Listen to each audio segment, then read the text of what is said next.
But Savitri की अमावस्या के दिन आपको लगता है कि हमारे पूर्वजों का उद्धार नहीं हुआ, हमारे पूर्वजों का कल्याण नहीं हुआ, कहीं अधोगति में कोई चला गया है, उसका बस एक बार, रोज नहीं जरूरत है, प्रतिदिन जरूरत ही नहीं, महीने में एक बार अगर अमावस्या के दिन भी आपने चंदन के थोड़ा सा चंदन अगर मेरे देव अधिदेव महादेव को 7 स्थान पर समर्पित किया है। अशोक यहाँ पर वर्णन कर रही है, मैना धन्य और कला की कथा कर रही है। तीनों ने सनकादि ऋषियों से मांगा। चंदन भगवान को अति प्रिय होता है और चंदन ही एक ऐसा होता है जो पितरों को भी प्रिय होता है, जिसका स्पर्श मात्र लगने से पूर्वजों का कल्याण हो जाता है। वो चंदन का 7 स्थान शिवलिंग के बताए हैं, जहां पर भूल से भी अगर कोई चंदन की उंगलियां लगा देता है, 7 स्थान ऐसे हैं जहां चंदन की मात्र उंगलियां लगा देने से ही शिव पितृलोक के पितरों को मुक्ति प्रदान करके वैकुंठ लोक का निवास दे देते हैं। 7 स्थान।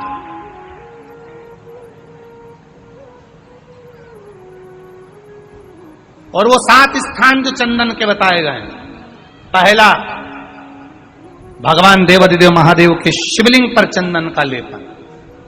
समझ लेना जरा बहुत अच्छे से। आपको लगता है स्वप्न में कोई मुर्दे दिख रहे हैं, या कोई जल रहा है, या कोई मर रहा है, या कोई चला गया है, ऐसा भय लगता है। बच्चों को मानी भेजूंगी ऐसा हो जाएगा, पति को मानी भेजूंगी ऐसा हो जाएगा, कोई हमारे कोई गलत तो नहीं कर रहा है, आपको लगता है। 7 स्थान चंदन के बताएं महाराज। पहला शिवलिंग, दूसरा जहां गणेश जी का स्थान है, मालूम है ना सबको, जम के बोलो जरा, मालूम है ना सबको, जहां गणेश जी का स्थान है वहां अलग से गणेश जी बैठे, वहां नहीं। शिवलिंग में जलाधारी के ठीक सामने राइट में गणेश, लेफ्ट में कार्तिकेय, बीच में अशोक सुंदरी। तो पहला चंदन बाबा के शिवलिंग पर, दूसरा गणेश जी पर चंदन की उंगली, तीसरा षडानंद कार्तिकेय पर चंदन की उंगली, चौथा अशोक सुंदरी पर चंदन की उंगली, पांचवा जलाधारी पर चंदन की उंगली, छठा जो शिवलिंग का जल बह रहा है इसके ठीक विपरीत की ओर चंदन की उंगली, और 7वां चंदन नंदी के मस्तक के ऊपर जो 2 सींग लगे रहते हैं उस पर चंदन की उंगली। ये कब लगाई जाती है?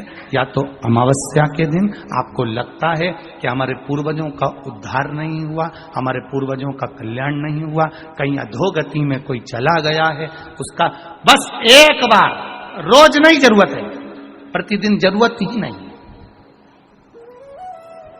महीने में एक बार अगर अमावस्या के दिन भी आपने चंदन के थोड़ा सा चंदन अगर मेरे देव अधिदेव महादेव को 7 स्थान पर समर्पित किया है। अशोक यहाँ पर वर्णन कर रही है, मैना धन्य और कला की कथा कर रही है। तीनों ने सनकादि ऋषियों से मांगा। चंदन भगवान को अति प्रिय होता है और चंदन ही एक ऐसा होता है जो पितरों को भी प्रिय होता है, जिसका स्पर्श मात्र लगने से पूर्वजों का कल्याण हो जाता है। वो चंदन का। आपके घर में पितृदोष है, आपको ऐसा महसूस होता है, आपको लगता है, तो किसी भी नवरात्रि के पहले जो अमावस्या पड़ती है, मान लो अपन अमावस्या पड़ी, आप एक अंदाजा लगाइए, तो जिस दिन अमावस्या रहे उस दिन चावल की कटोरी में एक कपूर का टुकड़ा रख दीजिए महाराज, छोटा सा, और कपूर का टुकड़ा रखकर उस कपूर को दरवाजे के बाहर कटोरी में ही, चावल रखी हुई कटोरी में ही उसको पितरों का स्मरण कर कर जला दीजिए।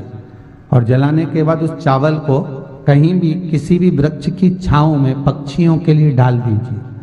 शिव महापुराण की कथा कहती है, अगर मान लो पितृ आपको कष्ट दे रहे हैं, पितृ आपको तकलीफ दे रहे हैं, कोई काम नहीं होने दे रहे हैं, या कहीं आपको ऐसा लगता है कि पितरों का दोष है, तो वो पितृ दोष देवी, अब ये जो आप करेंगे ये कब कर रहे हैं? अमावस्या के दिन आप उसको रख रहे हैं। अमावस्या के दिन उसको रखकर रात भर आपने रखा कपूर के साथ में, सुबह एकम पड़ गई, नवरात्रि लग गई, उसी दिन उसको जलाकर आपने पटक दिया।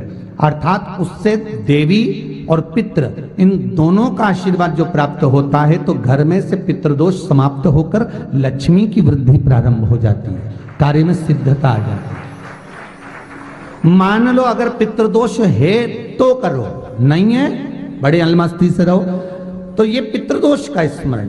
तो यहाँ शास्त्र कह रहा है कि पितरों का जो लोक होता है, पितर जो लोक होता है, उस पितृलोक में 64 योगिनियां प्रवेश नहीं करती। शिव महापुराण कर रही है, शंकर की कथा कर रही है। एक छोटा सा उपाय अवश्य करिएगा। मान लो आपको लग रहा है कि आपके घर में पितृदोष है, आपको ऐसा महसूस होता है, अमावस्या पड़ती है, चावल की कटोरी में एक कपूर का टुकड़ा रख दीजिए महाराज, छोटा सा, और कपूर का टुकड़ा रखकर उस कपूर को दरवाजे के बाहर कटोरी में ही, चावल रखी हुई कटोरी में ही उसको पितरों का स्मरण कर कर जला दीजिए। और जलाने के बाद उस चावल को कहीं भी किसी भी वृक्ष की छांव में पक्षियों के लिए डाल दीजिए। शिव महापुराण की कथा कहती है, अगर मान लो पितृ आपको कष्ट दे रहे हैं, पितृ आपको तकलीफ दे रहे हैं, कोई काम नहीं होने दे रहे हैं, या कहीं आपको ऐसा लगता है कि पितरों का दोष है, तो वो पितृ दोष देवी, अब ये जो आप करेंगे ये कब कर रहे हैं? अमावस्या के दिन आप उसको रख रहे हैं। अमावस्या के दिन उसको रखकर रात भर आपने रखा कपूर के साथ में, सुबह एकम पड़ गई, उसी दिन उसको जलाकर आपने पटक दिया।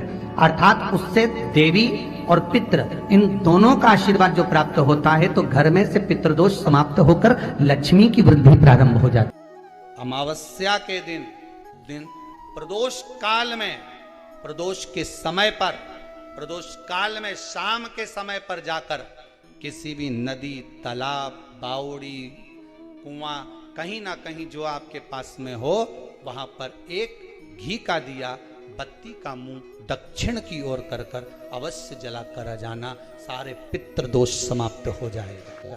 अगर नदी, तालाब, बावड़ी, कुआं नहीं है तो पीपल का वृक्ष हो या बेलपत्री का वृक्ष हो या बट का वृक्ष हो, उसके नीचे लगा दो प्रदोष काल में। पर अमावस्या के दिन लगाएं जरूर। क्यों? क्योंकि अमावस्या 16 दिन तक पितृ मृत्यु लोक में आने के बाद में भोजन ग्रहण करते हैं। अमावस्या के दिन पितृ शाम के समय प्रदोष काल में शंकर भगवान का नाम जाप कर कर नदी, तालाब, बावड़ी पर पानी पीने जाते हैं। वहां से जल का आचमन कर कर पितृ अपने लोक को चले जाते हैं प्रदोष काल के समय पर। इसलिए प्रदोष काल में जलाशय के पास में बावड़ी, कुआं, नदी, तालाब के किनारे पर दिया लगाया जाता है, दक्षिण की ओर मुख कर कर बत्ती का, तो पितृ आशीर्वाद देते हुए जाते हैं कि फलो फूलो, आगे बढ़ो, उन्नति करो, तरक्की करो। ये पितरों का आशीर्वाद रहता है, पितरों का वर रहता है। आप देंगे, कुछ करा ना करा, फिर अमावस्या के दिन उस दिन दिया दक्षिण की ओर बाती का मुख कर कर।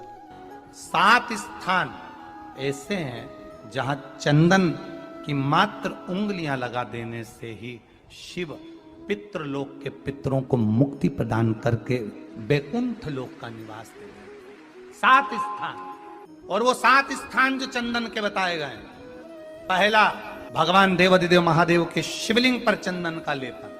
समझ लेना जरा बहुत अच्छे से। आपको लगता है स्वप्न में कोई मुर्दे दिख रहे हैं, या कोई जल रहा है, या कोई मर रहा है, या कोई चला गया है, ऐसा भय लगता है, बच्चों को मानी भेजूंगी ऐसा हो जाएगा। जिनके यहाँ पितृदोष होता है, काल सर्प दोष होता है, वास्तु दोष होता है, उनको ज्यादा कुछ नहीं करना होना। महाराज एक बेल का फल लीजिए, उसके अंदर का जो गुर्दा होता है, अंदर का जो भाग होता है, उसको निकाल लीजिए, और उस बेल के फल में आटा सेक कर उसमें शक्कर मिलाकर उसको उसके अंदर भर लीजिए।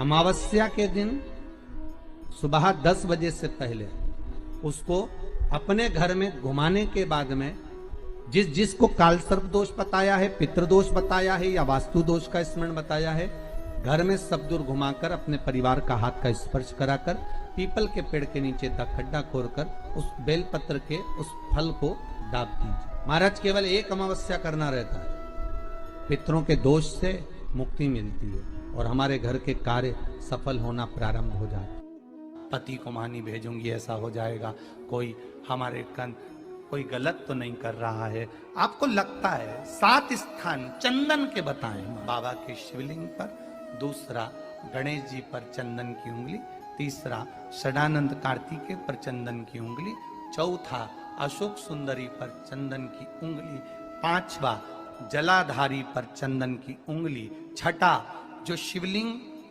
का जल बह रहा है इसके ठीक विपरीत की ओर चंदन की उंगली, और 7वां चंदन नंदी के मस्तक के ऊपर जो 2 सींग लगे रहते हैं उस पर चंदन की उंगली। ये कब लगाई जाती है? या तो अमावस्या के दिन आपको लगता है कि हमारे पूर्वजों का उद्धार नहीं हुआ, हमारे पूर्वजों का कल्याण नहीं हुआ, कहीं अधोगति में कोई चला गया है, उसका बस एक बार, रोज नहीं जरूरत है, 4 दिन दुकान अच्छी चले, बाकी के समय बैठना पड़े, समझ लेना पितृदोष। घर में बच्चे चिड़चिड़े हो जाए, गलत संगति में डूब जाए, समझ लो चिड़चिड़ हो रहे हैं, पितृदोष। घर के बच्चे माता पिता का आदर न करें, सम्मान न करें, तेज आवाज में बात करें, समझ लो पितृदोष। पितृदोष मालूम पड़े, और इतने से भी अगर आप नहीं समझ सकते, परिवार का कोई एक व्यक्ति जब जब भोजन करने बैठे तब तक उसकी थाली में बाल आए, भले वो होटल में खाए तो भी बाल आ जाए, वो कहीं खाना खा रहा है तो बाल आ जाए। 8-15 दिन में, 4 दिन में, 3 दिन में, 2 दिन में, 6 दिन में आपकी थाली के भोजन में अगर बाल निकल रहा है, केश निकल रहा है, समझ लेना कि पितृ आपसे कुछ मांग रहे हैं, पितृ आपसे कुछ चाहते हैं। महाराज एक बेल का फल लीजिए, क्या लेना है? बेल का फल, बेलपत्री का जो फल होता है उसको ले लो, उसके अंदर का जो गुर्दा होता है, अंदर का जो भाग होता है उसको निकाल लीजिए, और उस बेल के फल में आटा सेक कर उसमें शक्कर मिलाकर उसको के अंदर भर लीजिए। अमावस्या के दिन सुबह 10 बजे से पहले उस बेल फल में जिसमें तुमने पंजेरी भरी है, आटा सेक कर भरा है शक्कर के साथ में, उसको अपने घर में घुमाने के बाद में जिस जिसको कालसर्प दोष बताया है, पितृदोष बताया है या वास्तु दोष का स्मरण बताया है, घर में सब दूर घुमाकर अपने परिवार का हाथ का स्पर्श कराकर पीपल के पेड़ के नीचे तक खड्डा खोदकर उस बेलपत्र के उस फल को दाब दीजिए। महाराज केवल एक अमावस्या करना रहता है, पितरों के दोष से मुक्ति मिलती है और हमारे घर के कार्य सफल होना प्रारंभ हो जाते हैं। कार्य की सफलता होती है, कार्य में सफलता प्राप्त होने लगती है। हम तो कई बार कहते हैं महाराज जी, अगर ऐसा लगे किसी औषधि को आप ले रहे हैं, मालूम पड़े कि औषधि आपको लग नहीं रही है, शिव महापुराण की कथा करेंगे, मान लो औषधि आपको नहीं लग रही, आपने औषधि बहुत दिनों से ले रहे हो, कोई दवाई, मान लो आप किसी भी दवाई को ग्रहण कर रहे हैं और वो औषधि लगी नहीं रही है, वो शरीर को लगी नहीं पा रही और आप ठीक ही नहीं हो पा रहे, 15 दिन हो गए, 8 दिन हो गए, बताओ उतना की उतना ही कैटरीना है, उतना ही उतना अपना भरा हुआ, वही की वही लीवर, वही की वही किडनी, वही की वही स्मरण, सभी कुछ वही वही है, उतने की उतना ही। बीपी भी ऊंचा नीचा चल रहा है पर लेवल में नहीं आ रहा, शुगर भी लेवल में नहीं आ रही, तो प्रयास करा करो महाराज, बेलपत्री के फल का जो गुर्दा है, अंदर का जो भाग है फल का, उसको पानी में गला लीजिए और प्रदोष की प्रदोष, कम से कम प्रदोष नहीं हो और बीमारी जरा दवाई लगी नहीं रही हो तो बिना प्रदोष के भी कर सकते हो, उसको पानी में गलाइए, आधा घंटा पानी में, जैसे आपको सुबह मंदिर जाना है 10 बजे, तो सुबह स्नान कर कर कम से कम 6:30-7 बजे उसको पानी में गला दीजिए और उस बेले के फल का गुर्दा से गला हुआ पानी शिव जी को ले जाकर समर्पित कर दीजिए। महाराज उस पानी में से थोड़ा सा 1 चम्मच पानी शिव जी पे चढ़ा हुआ लेकर आ जाइए, उस पानी को जो बीमार व्यक्ति है उसको औषधि देने से पहले मात्र आधी चम्मच से भी आधा चम्मच उसको दे दीजिए। भगवान शंकर का श्री शिवाय नमस्तुभ्यम का जाप कर कर उस पानी को देने के बाद अगर आप औषधि देंगे तो ये पक्का है कि औषधि अपना कार्य करना प्रारंभ कर देगी और वो स्वस्थ होना प्रारंभ हो जाएगी, वो स्वस्थ हो औषधि